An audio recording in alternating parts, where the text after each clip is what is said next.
निवेदन करना चाहूंगा वो इन कानूनों के बारे में विस्तार से बताएं। सृष्टि नेहरा एक बच्ची है जो सिक्कर से आई है, वो बाहर खड़ी है, उससे निवेदन है कि वो भी मंच पे आ जाए। सृष्टि नेहरा। सुखदेव सिंह जी भोपाल। सम्मानित मंच और आज की इस सभा में जितने भी हमारे बहन भाई शामिल हैं, सबको मैं राम राम कहता हूं, सत श्री अकाल कहता हूं। मैं पंजाब के बठिंडा जिले से आया हूं और आज जो हमारा किसान आंदोलन है वो 98 दिन का हो गया है दिल्ली की सरहदों के बाहर, और उससे पहले करीब 30 दिन 3 महीने का आंदोलन हमने पंजाब में लड़ा। मैं सिर्फ एक बात आपको ये याद कराना चाहता हूं कि पंजाब के किसानों को ये 3 कानून सबसे पहले समझ क्यों आए, दूसरे देश के किसान को इतनी जल्दी ये कानून समझ में क्यों नहीं आए, इसकी वजह क्या थी? इसकी वजह ये थी कि जो ग्रीन रेवोल्यूशन दा हरी क्रांति का जो खिता चुनिया गया साडी सरकार वालों आजादी तो बाद, वो पंजाब को ही चुना गया और पंजाब ही जो औद्योगिक खेती है, केमिकल खेती है, इसका अगुआ रहा। पंजाब और खास करके पंजाब के साथ लगता हरियाणा, और इस पूरी खेती ने पंजाब के 2 रिसोर्स से वो बर्बाद कर दिए। एक, किसान पंजाब का बुरी तरह कर्ज जाल में फंस के खुदकुशी करने के लिए मजबूर हो गया।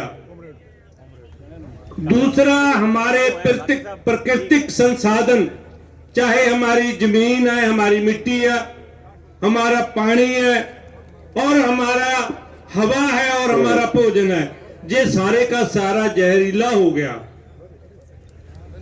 और उसका साफ रिजल्ट पंजाब के लोगों की हेल्थ पे देखा जा सकता है। और खासकर जब भी कोई, अभी तक करीब 150 किसान पंजाब का दिल्ली के बॉर्डरों पे शहीद हो गया है, और आपने जिसने भी खबर पढ़ी है या खबर सुनी है, वो ज्यादातर किसान वो हैं जिनको हार्ट अटैक हुआ है। पंजाब में ही इतनी बीमारी क्यों है? क्योंकि ये खेती का डिजाइन पंजाब से शुरू हुआ। अब जब पंजाब के लोगों को इस बात का पता चला कि अब हमारी जो एपीएमसी मार्केट है, जो हमारी मंडियां हैं, जो हमारी सरकारी मंडी है, अब ये खत्म होके मंडी प्राइवेट लोगों के हाथ में चली जाएगी, तो पंजाब के किसान को ये पता चल गया कि अभी जो हमारी जमीन बैंकों में आड़ रहन पड़ी है, पलज पड़ी है, गहने पड़ी है, अब वो जमीन हमारे पास नहीं आएगी। और लोगों को ये पता चला, पंजाब के लोगों को, कि अब हमारी जो एमएसपी जो हमें मिलती थी, जब हमारी मंडी खत्म हो जाएगी तो हमारे को एमएसपी नहीं मिलेगी। इसलिए हुआ क्या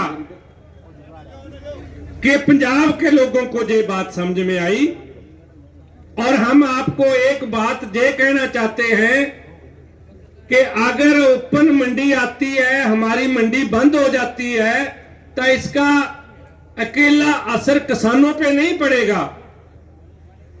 इसका असर ये पड़ेगा कि जब सरकार चावल नहीं खरीदेगी, गेहूं नहीं खरीदेगी, तो मिड डे मील सबसे पहले बंद होगा, जो बच्चे हमारे स्कूलों में खाते हैं। दूसरा, जो महिलाओं को एक खास किस्म का अनाज प्रसूति के दौरान मिलता है वो बंद हो जाएगा, और जो राशन कार्ड से अनाज मिलता है वो भी बंद हो जाएगा। इसलिए ये सारे कानून हैं जो ये पूरे समाज के खिलाफ जाते हैं, समाज के हर बच्चे के खिलाफ जाते हैं और प्रकृति के खिलाफ जाते हैं। तो इस करके जे ओपन मार्केट वाला कानून हो, चाहे जरूरी वस्तुएं शोध कानून हो, बस मैं भी बंद करता हूं, और चाहे जो कॉन्ट्रैक्ट फार्मिंग वाला कानून हो। कॉन्ट्रैक्ट फार्मिंग पंजाब में करके देखी है हमने पेप्सी से, और उसमें किसान को सबसे ज्यादा घाटा पड़ा है। और मैं आपको एक बात ये बताना चाहता हूं कि कॉन्ट्रैक्ट फार्मिंग से सिर्फ ये नहीं होगा कि आपको मूल्य सही नहीं मिलेगा। कॉन्ट्रैक्ट फार्मिंग वो होगा, कंपनी आपसे वो फसल करवाएगी जो 2-3 साल के बाद आपकी जमीन जी फसल पैदा करने के लायक ही नहीं रहेगी। हमारे पंजाब में जिन्होंने टिंडो का कॉन्ट्रैक्ट किया, 3 साल के बाद उस खेत में कुछ भी नहीं उपजा, बाजरी भी नहीं उपजी।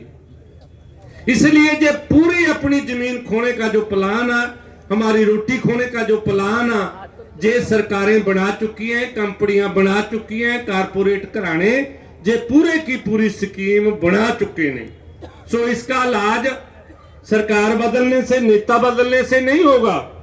ये हमारा एक्सपीरियंस है पिछले 70 साल का। जितना मर्जी अच्छा नेता ले आओ, राकेश टिकैत जी भी ले आओ, इनकी भी चलने नहीं देनी उन कंपनियों ने। इसका इलाज आपके पास है, लोगों के पास है। वो इलाज आपके पास क्या है जो इन लोगों को ताकत देगा, संयुक्त मोर्चे को ताकत देगा? वो है आपकी जागृति। वो जैसे जैसे हम लोग जागृत होंगे और ये मोर्चा 2 बातों पे जीतेगा। अगर हमने ये मोर्चे को जीतना है तो 2 बातें करनी जरूरी है। एक, हमारी पूरी की पूरी लीडरशिप की एकता रहनी जरूरी है। दूसरा, इस मोर्चे का शांतिपूर्वक रहना बहुत जरूरी है। सो ये 2 मंत्र अगर हम लेकर चलेंगे तो मोर्चा जीतेगा और हम आगे की लड़ाई को और बढ़िया तरीके से लड़ सकेंगे, इन कानूनों को खत्म करा के और एमएसपी की लीगल गारंटी का कानून हासिल करके। और लास्ट में मैं एक बात कह के अपनी वाणी को विराम दूंगा कि हमें प्राकृतिक खेती की तरफ से बढ़ना पड़ेगा।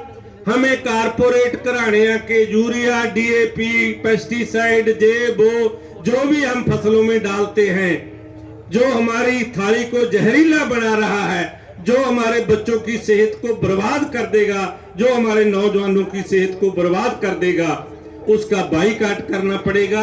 और एक प्राकृतिक खेती पे आके और हमें 60% जो किसान है, हमें मांग करनी पड़ेगी कि कम से कम 50% बजट प्राकृतिक खेती के लिए मिले। और उसके लिए मैं आपको यही अपील करता हुआ कि पंजाब के किसानों से सीखना चाहिए और प्राकृतिक खेती से आगे बढ़ना चाहिए। मैं मंच का बहुत बहुत धन्यवाद करता हूं। आप सबका धन्यवाद। बहुत बहुत धन्यवाद श्रीमान। अभी